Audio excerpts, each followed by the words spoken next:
لیکن آج یہی فلسطین پر مسلمانوں کو کاٹا جا رہا ہے. ہمارے لوگ الامان والحفیظ یہ PSL کرکٹ میں لگے ہوئے ہیں. وہاں مسلمانوں کے لاشیں اٹھ رہے ہیں اور یہاں تالیاں بجاتے, روڈوں پر کھڑے ہو کر موبائل پر کرکٹ. اور دیکھیے پوری, آپ دیکھیے جرمن کمپنی جو ہے پوری دنیا کے اندر اس کی تشہیر کر رہے, بار بار ایسا لگتا ہے کہ جیسے معاذ اللہ ہم جو ہے وہ پوری طرح خوشیوں میں گرے. کبھی کسی مسلمان کا سوچو, ہمارے گھر میں کوئی لاش پڑی ہو, ساری رات نیند نہیں آتی, ساری رات ہم بے چین رہے, پورا دن بے چین رہتے ہیں.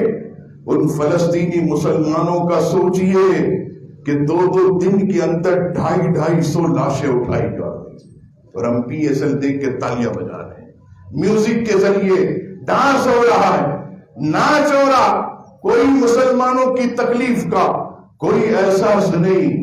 آج ضرورت اس امر کی ہے کہ ان کی تشہیر پر پابندی لگائی جائے, یہودی کمپنیوں کی تشہیر پر پابندی لگائی جائے کہ جو یہودی فلسطین میں مسلمانوں کو کاٹ رہا ہے, مسلمانوں کو زد و کوب کر رہا ہے, ان پر بموں کی برسات کر رہا ہے, نہیں چاہیے ان کے اشتہارات, پابندی لگائی جائے تاکہ جو ہے انہیں پتہ چل جائے کہ مسلمان ایک جسم ہے. فلسطینیوں کو جو تکلیف پہنچتی ہے تو ہمیں بھی اس کا اثر ہوتا ہے, ہمیں بھی اس کا اثر ہوتا ہے.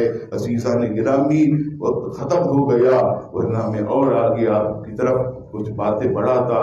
بس رب تعالیٰ سے دعا ہے, ایک درد ہے جو میں نے آپ کے سامنے عرض کیا. اللہ کرے کہ ہماری یہ گفتگو ہی اللہ کے حضور مقبول ہو جائے اور میرا رب فلسطینی مسلمانوں پر رحم و کرم فرما دے اور دشمن قوتوں کا مولا ملیہ میٹ کر دے.